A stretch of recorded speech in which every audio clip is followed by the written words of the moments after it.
Maraming mga iba't ibang sitwasyon sa Bible. Katulad na lang dun sa Acts 27 to 28 ay dinescribe doon yung barko ni Apostle Paul na na-drifting at na-encounter nila yung bagyo na tinatawag na Euroclydon na kung tawagin sa ngayon ay yung monsoon na dumadating kapag buwan ng winter.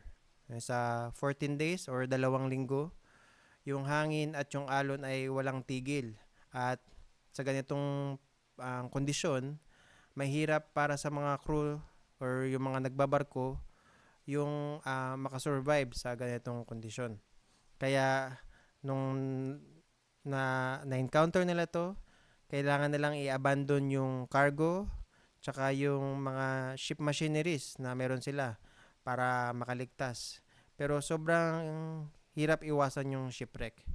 So may 276 na tao on board na kasama si Paul, yung kapitan, yung owner, tsaka yung isang centurion or leader siya ng 100 na soldier. Tsaka meron ding mga grupo ng mga bilanggo or prisoner na kailangan nilang ibiyahe or dalhin sa Rome. So maraming tao na may complicated background na kasama si Paul. Tapos nandun din yung winter time. Kaya sila ay nagdebate muna or pinag-usapan kung sila ba ay tutuloy na pumalaot o hindi. Pero in the end, napagdesisyonan nila na magtuloy sa pagpalaot. Sa 2 linggo na yon, ang barko ay nasa panganib na ma-shipwreck ng ganitong klaseng alon. At tayo na nagbabasa or nakikinig, marami tayong pwedeng matutunan sa ganitong sitwasyon. Sa isip natin na maganda kapag walang mangyayari sa atin at smooth sailing lang, di ba? Pero hindi ganun palagi. Pag na-encounter natin yung monsoon sa winter ay sobrang hirap. Pero sa pamagitan nito, tinuturo ng Lord sa atin na siya ang may-ari at may control sa dagat. Ang story na ito ay makikita natin kay Paul na siya ay nasa isang missionary work sa ganitong panahon.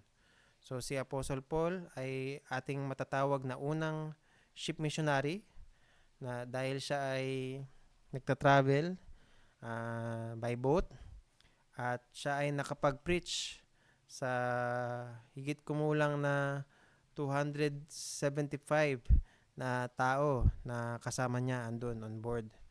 So, pag ganito, sa isip natin na si kapitan or yung owner ng barko mismo or yung mga crew or yung centurion o yung soldier ang may-ari ng barko.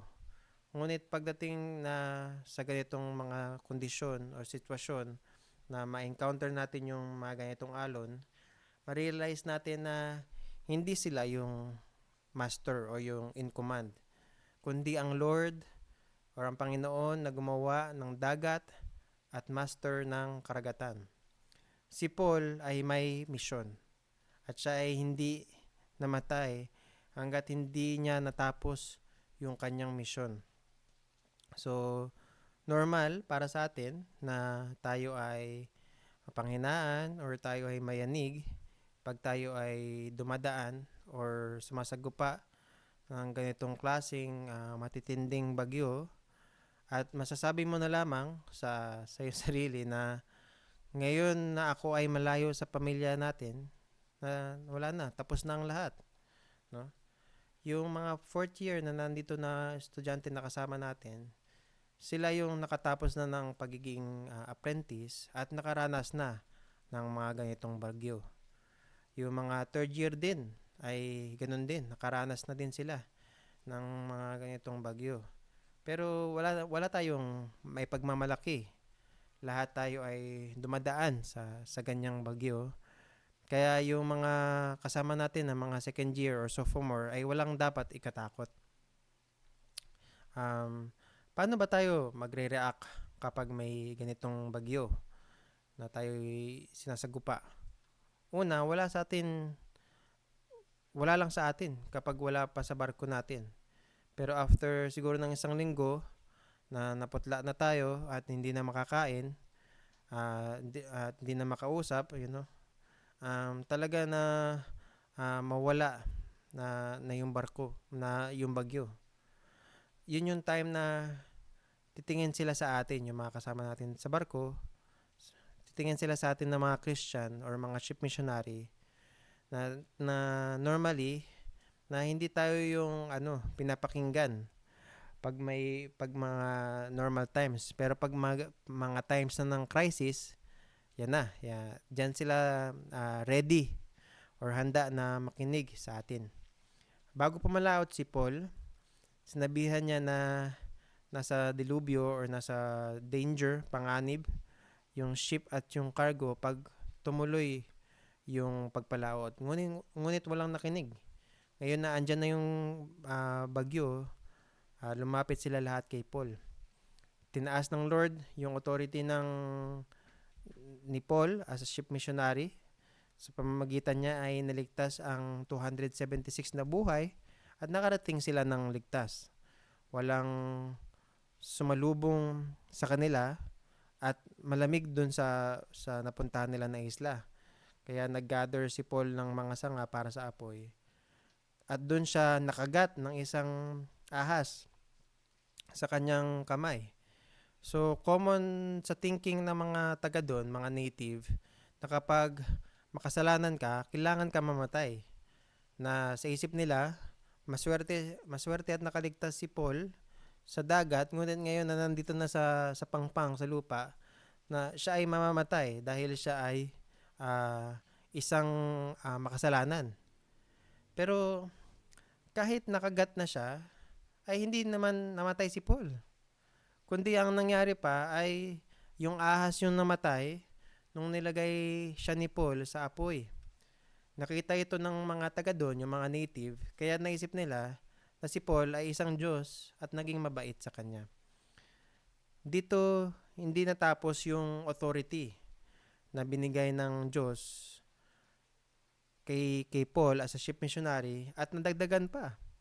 Yung tatay ni Publius ay nagkasakit at namatay at walang gamot na silang makita sa kanilang isla.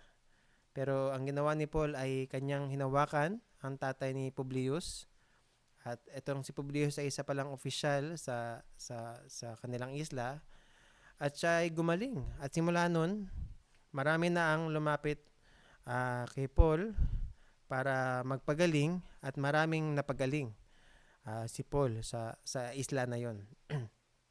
Tinaas ng Lord ang kanyang authority at hindi lamang si Paul, ngunit ngayon tayo, sa atin ngayon, naniniwala ako na pati na din tayo na mga ship minister on board, tayo ay tinataas din ang authority. Kaya may ganitong nangyari sa akin. May isang medical administrator sa barko at ako yung first na medical officer on board. Pero nung time na yon, kala ko parang wala akong magawa. Takot ako na baka may mali akong gawin tapos mas lalo pa silang magkasakit. Kaya wala tayong magagawa. Ngunit ang Lord ang mag-aangat sa atin. Hindi lamang overnight yung nangyari kay Paul, pero siya ay dumaan sa pulpit at training. Kaya ganun din tayo. Pag tayo ay trained sa salita ng Diyos at pag tayo ay ginagabayan, at tayo ay nagpipreach, maraming mga bagay na pwedeng mangyari sa atin. Na-experience ni Paul ang mga ganitong bagay nung siya ay nasa isla ng Melide na ngayon ay tinatawag na Malta, kung paano yung work ng Lord sa Malta. Ganun pa din yung work niya at hindi siya nagbabago sa mga puerto at sa mga bansa na pinupuntahan natin na mga ship missionaries na on board. Pag-pray natin na panghawakan natin yung pagiging maka-Diyos, yung power ng salita ng Diyos at magpatuloy tayo sa pagtitraining. Madami tayong magagawang mga kakaibang bagay sa barko. Saan man tayo mapunta, ang gospel ang magta-transform ng mga bansang yun o puerto man yun, at ipag-pray natin na magagawa natin or mapufulfill natin yung mission sa ngalan ng ating Panginoon.